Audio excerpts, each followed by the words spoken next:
for like the third time, and every single time he limped, I raised, and he folded every time, and I actually had a good hand every time I raised there. Yeah.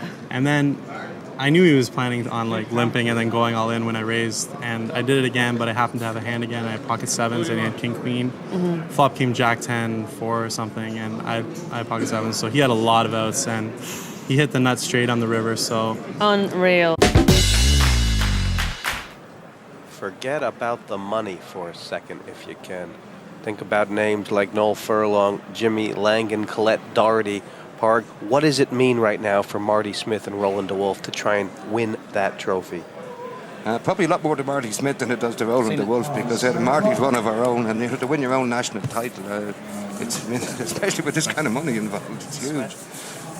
Well, speaking of the money, there's over 300,000 euros difference between first and second. And from what we saw with those stats, obviously Roland DeWolf with a slight chip lead, 4 million to 3 million. Besides that, what do you think's in it as far as styles of play goes? Well, DeWolf is definitely the more aggressive player. I mean, Marty's got a tough job now. He's playing a very aggressive player. He's also got to try to get that last hand out of his mind. You know, he could have been the guy that knocked Mitzi out there and be a good chip leader, but he allowed DeWolf to get into that pot and dog him. But well, Roland has limped here with a big ace, and they both got a pair. Roland with the kicker. It's gone check, check, and DeWolf may just eat Smith for dinner. 150 is the bet.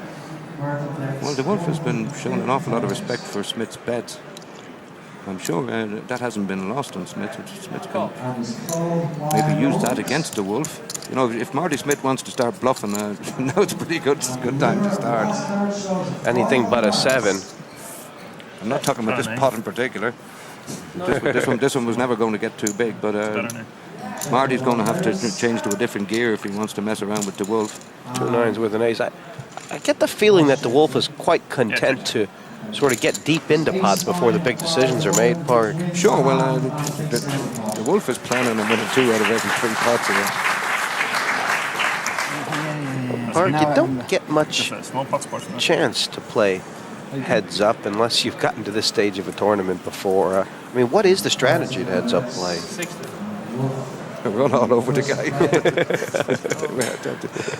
You know, but it is a bit of a problem these days because the fields are so big that people don't get involved in the short-handed situations as often as they used to like 10 or 15 years ago. The small buttons on the small blinds on the button. That's what happened here. DeWolf limped in. They've gone check, check. The turn card has come, and with 2 6s and a flush draw, Marty takes it down.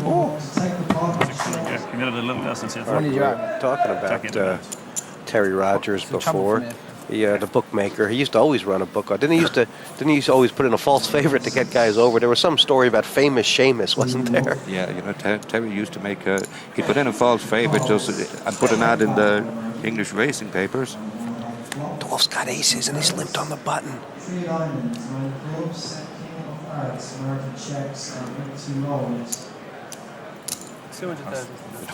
The Wolf has picked up aces, kings, and ace king. It's facing about 6 hands. I mean,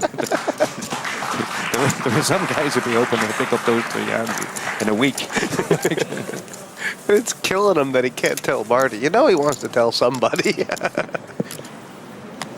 Well, here's Marty on the button. And DeWolf has won the last 3 pots in a row, Parg, with the kings, the aces, and the ace king. And, isn't Marty going to start thinking he's getting run over? Yeah. Raise. 700,000. 700,000. Yeah. And he's got ace jack now. To our players who just get fed up with this, see a king in their hand and think, well, this is a pretty good hand when there's only 2 of us playing, and make a move on DeWolf. I wouldn't blame Smith for trying to re-raise one of DeWolf's raise and get back all the chips in one go.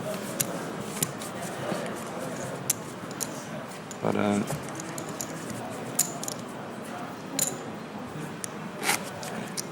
there's absolutely no way Marty Smith can know that the Wolf is picking up the card he's picking up, because it's almost mathematically impossible. It's turning into a massacre here. It's just one-way traffic right now. Yours. And one big clash in Not much. Will be even again? Yeah.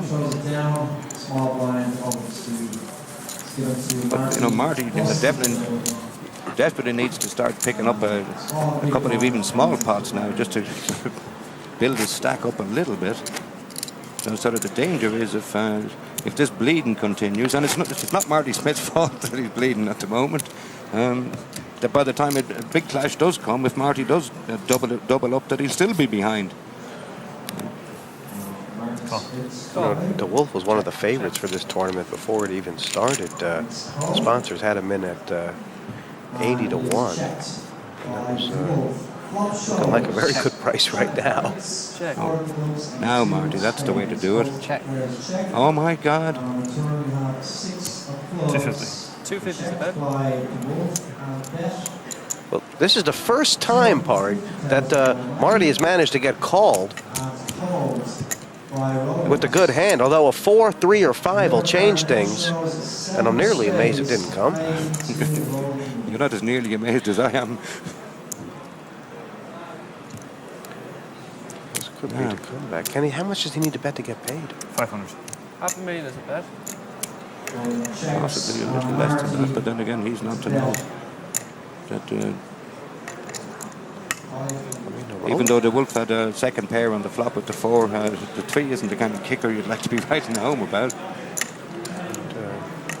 The Wolf, all the Wolf can really beat here is a bluff. But the check on the flop was pretty clever, wasn't it? Yeah.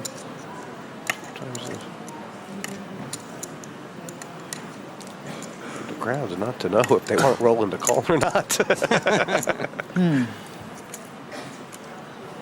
Mr. Wilson.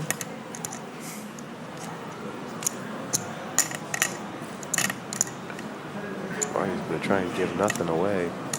And Roland's going to wait for a sign. You know, the Wolf is wondering if Smith has picked up that Fold. that he's going to be able to get away with a little bit of larceny if he tries it. I can't tell you what it wasn't. He's taking him at his word there. Pretty good decision. What happens when an unstoppable force meets an immovable object? Could be in play here because Smith is not budging much, and the Wolf is nipping at his heels like a little terrier. And there hasn't really been that much traction given up since they started playing. No, well, certainly the Wolf has had the best of the cards. So Smith's shown a lot of patience. Rolling with the reverse here. And now he's induced a bluff from Marty Smith. 150,000. Well, I like that for Marty Smith. You know, he's going to have to start doing this a little bit, or else the Wolf will run all over him. Check. Unfortunately for Marty, I mean, the first time he did step out, he's found the Wolf with middle pair. But 150. that is one of the dangers with the strategy, which is why not everybody employs it. Raise announced from Roland, from the button. And he's found the ace. We haven't seen too much pre-flop raising. Well, he may be facing a re-raise from Marty Smith here. He certainly would have been if the Wolf had been playing aggressively for the last 7 or 8 hands. Smith would definitely be in this right up to around about his shoulders. Re-raise. Yeah, he's going to do it anyway. He's announced re-raise hasn't set all in. This may be the first time we're going to see a pot brewing.